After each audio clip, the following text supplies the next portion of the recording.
In April 1962, President John F. Kennedy arrived in Norfolk, Virginia to ride 2 ships to sea. Let's take a deeper dive into this event.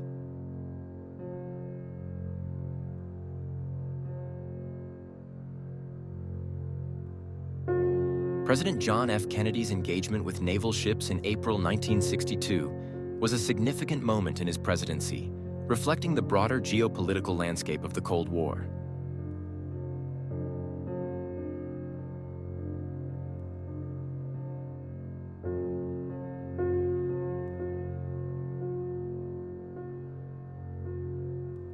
During this period, the United States and the Soviet Union were locked in a struggle for global supremacy, with naval power serving as a critical pillar of military strategy and national security.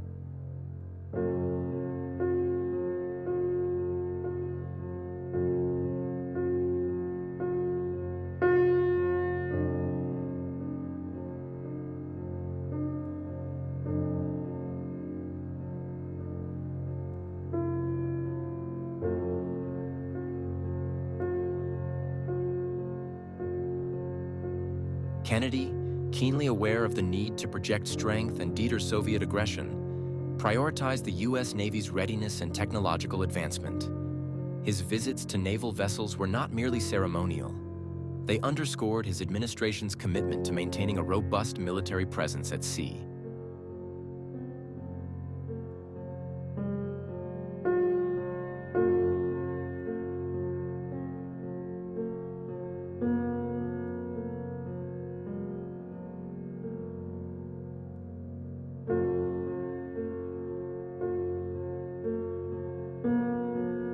In April 1962, Kennedy traveled to Norfolk, Virginia, a major hub for the U.S. Atlantic Fleet, to observe naval demonstrations and conduct inspections of key ships.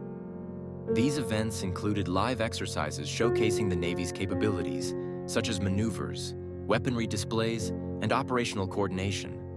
Kennedy's hands-on approach allowed him to assess the fleet's preparedness firsthand, reinforcing his image as a leader deeply invested in America's defense. The demonstrations also served as a public signal to both domestic and international audiences of the United States military prowess during a time of heightened tension. USS Thomas A. Edison. Among the vessels Kennedy inspected was the USS Thomas A. Edison SSBN 610, a nuclear-powered ballistic missile submarine commissioned in March 1962.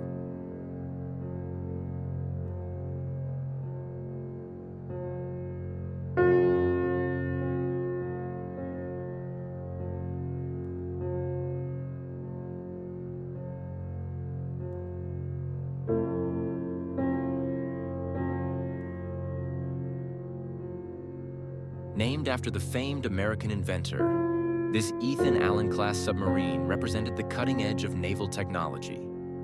Equipped with Polaris A-2 missiles, it had the capability to deliver nuclear warheads over long distances, making it a cornerstone of the U.S. nuclear deterrent strategy.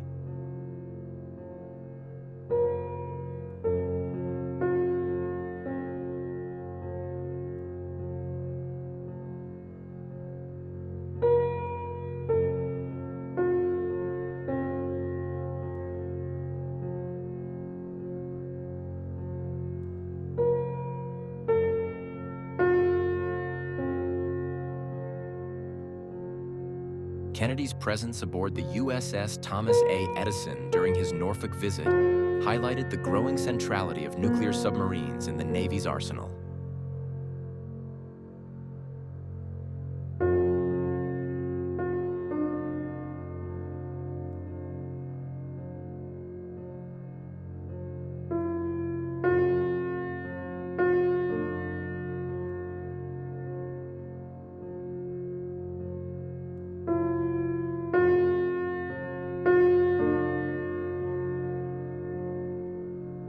Nuclear submarines like the Edison offered unparalleled advantages: stealth, endurance, and the ability to remain submerged for extended periods. These qualities made them vital to the Cold War doctrine of mutually assured destruction, ensuring that the U.S. could retaliate against any Soviet first strike.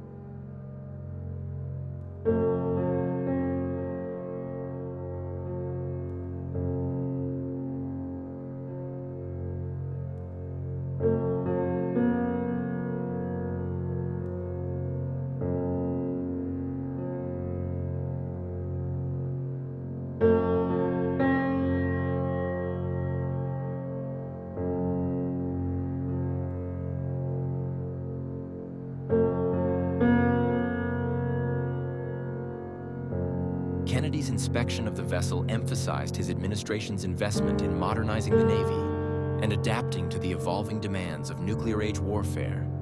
His time aboard likely included briefings on the submarine's missile systems and a demonstration of its operational capabilities, reinforcing his confidence in this new frontier of naval power.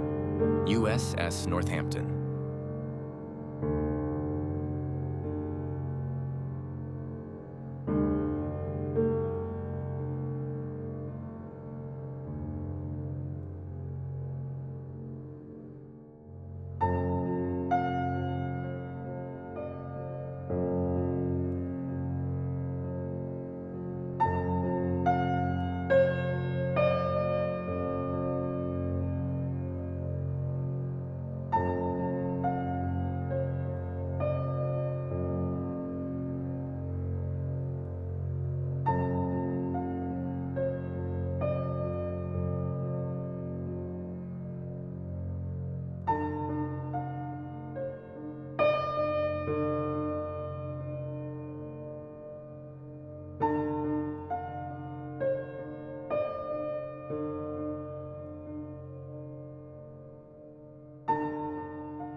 Another key ship Kennedy visited was the USS Northampton CLC-1, a unique command and control vessel known as a tactical command ship. Originally laid down as a heavy cruiser during World War II, the Northampton was converted in the 1950s to serve as a floating headquarters for naval operations. Outfitted with advanced communication systems and radar, it functioned as a nerve center for fleet commanders, enabling real-time coordination of ships, aircraft, and submarines during complex missions. Kennedy's presence on the Northampton underscored its strategic importance in maintaining effective command over naval forces, a critical factor in Cold War operations where rapid decision-making could mean the difference between deterrence and escalation.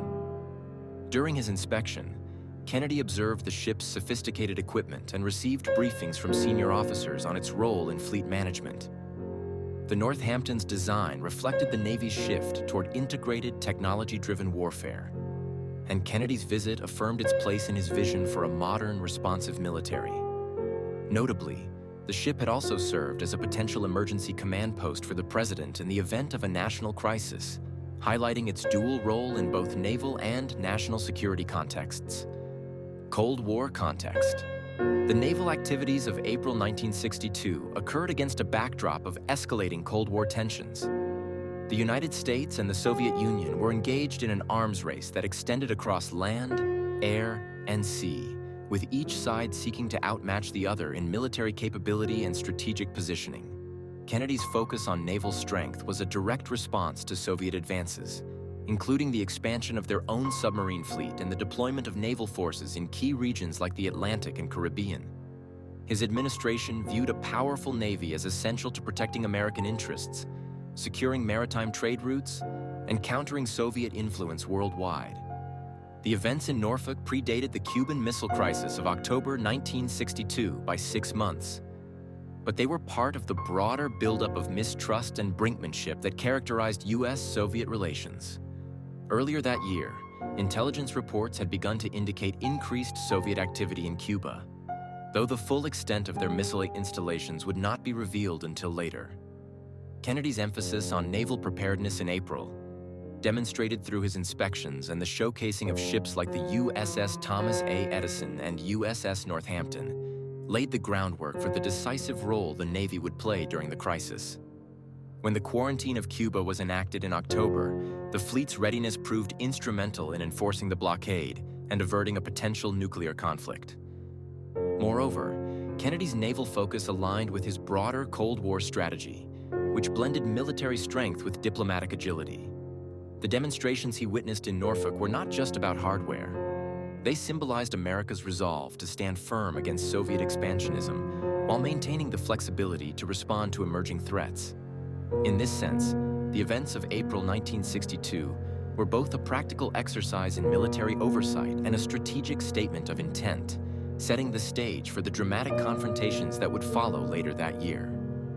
As always, thanks for subscribing, and please consider a donation at the links in the description below.